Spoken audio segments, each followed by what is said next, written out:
গঙ্গোপাধ্যায় বাড়ি বড় কর্তা হাতের খবরের কাগজটা টেবিলের উপর ছুঁড়ে দিয়ে স্ত্রীকে ডেকে বললেন, মেজ বউকে ডাকো তো।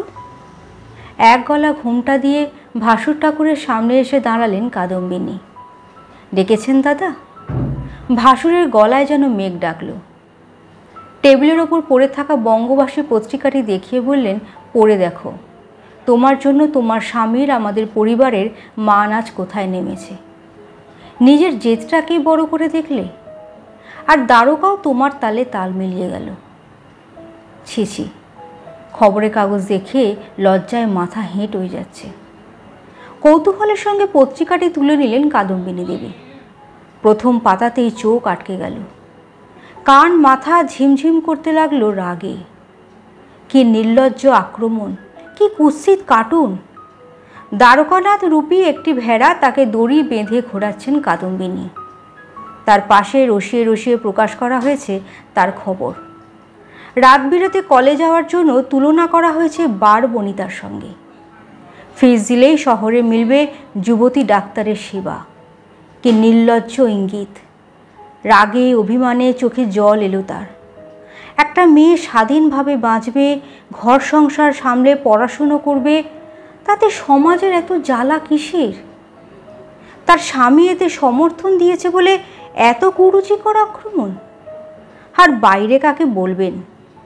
তার ভাসুর, তার শ্বশুরবাড়ির সকলেই তো অমনটাই ভাবেন। তবে স্বামী পেয়েছেন ভাগ্য করে। নারী উন্নতির ফাঁকা বুলি না। মন থেকে বিশ্বাস করেন নারীদের শিক্ষা, নারীদের স্বাবলম্বী হওয়ার প্রয়োজনীয়তা। নিজের স্ত্রীর পাশে সর্বান্তকরণে দাঁড়িয়েছেন সব সময়। দোষ কি কাদম্বিনীর? 1883 খ্রিস্টাব্দে কলকাতা বিশ্ববিদ্যালয় থেকে প্রথম মহিলা স্নাতকের ডিগ্রি লাভ করার পর তিনি চেয়েছিলেন ডাক্তারি পড়তে। বাধা এসেছিল পদে পদে। প্রথমে সমাজ, প্রতিবেশী, আত্মীয় সকলে চমকে উঠেছিল।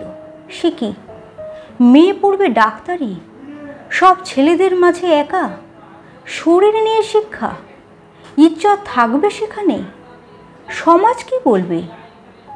চারিদিকে নেতিবাচক কথার মাঝে সায় দিলেন বাবা, তুই ডাক্তারি পড়, সমাজের ফালতু কথায় কান দিস না। মহিলা ডাক্তার খুব দরকার এই পোড়া দেশের। এরা ধর্ম ধরে বসে থেকে বাড়ির মেয়েদের পুরুষ ডাক্তার দেখাবে না, আবার মেয়েদের ডাক্তারও হতে দেবে না। মাঝখান থেকে মরবে ঘরের মেয়েগুলো। ডাক্তারি পড়ার সময়ও নানা অসুবিধা। ছাত্রদের থেকে তার প্রতি আগ্রহ যেমন ছিল, টিপ্পণীও ভেসে আসত সময় সময়। সে যেন অন্য গ্রহের জীব।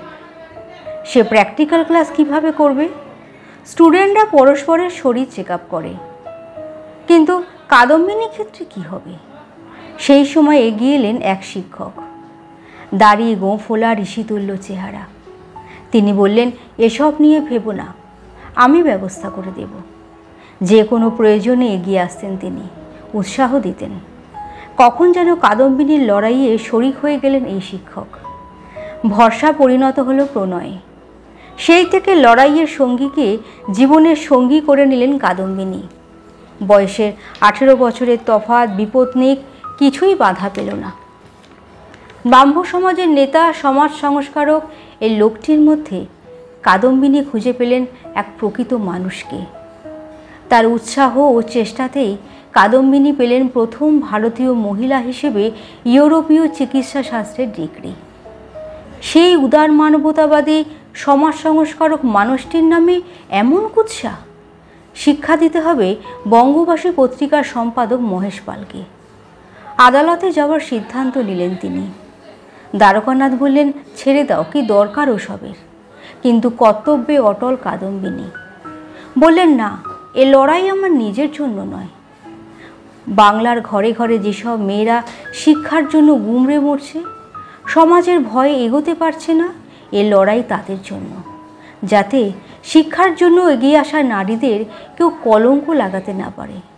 এ লড়াই তার জন্য। লড়লেন তিনি। মহেশ পালকে 1000 টাকা জরিমানা আর 6 মাসের কারাবাসের ব্যবস্থা করে তবে থামলেন।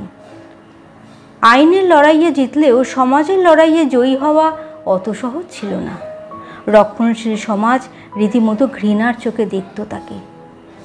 এমনই এক পরিবার ছিল কলকাতার রায়চৌধুরী পরিবার। গৃহকর্তা মনে করতেন মেয়েদের স্থান অন্দরমহলে, আধুনিক শিক্ষা বিগড়ে দেয় মেয়েদের। সেই পরিবারের আদরের কন্যা সন্তান সম্ভবা মেয়েকে নিজের কাছে আনিয়ে রাখলেন। একদিন রাত্রে প্রসব বেদনা উঠল। ধাইমা বলা ছিল, কিন্তু পরিস্থিতি জটিল হয়ে উঠল। মেয়ে তখন যন্ত্রণায় কাতরাচ্ছে। পরিবারের চিকিৎসকের ডাক পড়ল। তিনি পর্দার বাইরে বসে শুনে শুনে নিদান দিতে শুরু করেন। ধাই সুবিধা করতে পারলেন না। আস্তে আস্তে এলিয়ে পড়তে লাগলেন সুলতা। ডক্টর সেন কর্তাকে ডেকে বললেন, এইভাবে চিকিৎসা সম্ভব নয়।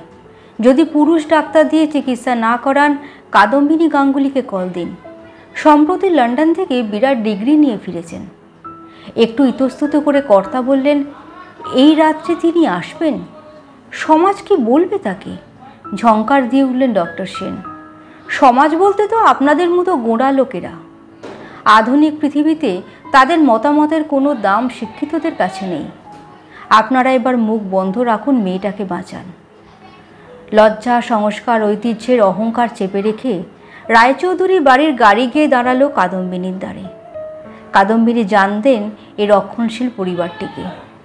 গাঙ্গুলিদের সমাজচ্যুত করার জন্য তারা খুবই সচেষ্ট ছিলেন। সেই পরিবার আজ তার শরণাগত। মুহূর্তে তৈরি হলেন তিনি। গাড়িতেই শুনে নিলেন কেস হিস্ট্রি। তৈরি হলেন মনে মনে। আজ তার আসল পরীক্ষা। রায়চৌধুরী বাড়িতে সেদিন জমে মানুষের টানাটানি, খুব ক্রিটিক্যাল কন্ডিশন। পেশেন্ট খুব খারাপ অবস্থায়। তিনি বললেন, আপনাদের গাফিলতিতেই আজ এই পরিস্থিতি। পেশেন্টকে বাঁচানোর আপ্রাণ চেষ্টা করছি, কিন্তু বেবির কোনো গ্যারেন্টি নেই। অবশেষে বেরিয়ে এলেন ক্লান্ত কাদম্বিনী দেবী। ঘরের ভেতর কান্নার আওয়াজ। না, সে দুঃখের নয়, কচি গলার কান্না, স্বস্তির কান্না। রায়চৌধুরীবাবু এগিয়ে এলেন। কাদম্বিনী গম্ভীর গলায় বললেন, আপনার মেয়ে সুস্থ আছে, বেবিও পুরো ফিট, আপনার নাতনি হয়েছে। প্রৌঢ়ের চোখে চকচক করে উঠল জল। আপনাকে যে কী বলে ধন্যবাদ জানাই। আশীর্বাদ করুন এই মেয়ে যেন আপনার মতো ডাক্তার হয়। আপনার ফিস কত দেব মা? হঠাৎ আবেগে রুদ্ধ হয়ে গেল কাদম্বিনীর গলা। ফিস দিতে হবে না, যেটা বললেন সেটাই করুন। মেয়েটাকে শিক্ষা দিন, বিকশিত হতে দিন কুড়িগুলোকে। হুশ করে বেরিয়ে গেল কাদম্বিনীর গাড়ি। এই হলেন কাদম্বিনী। সমাজের কলঙ্ক গায়ে মেখেও সংকল্পে ছিলেন অটুট। রক্ষণশীল পরিবারের মহিলাদের অসুস্থতার খবর পেলে ছুটে যেতেন রাত বিরতে। চিকিৎসার বিনিময়ে সংকল্প করিয়ে নিতেন বাড়ির মেয়েদের শিক্ষা দেবার।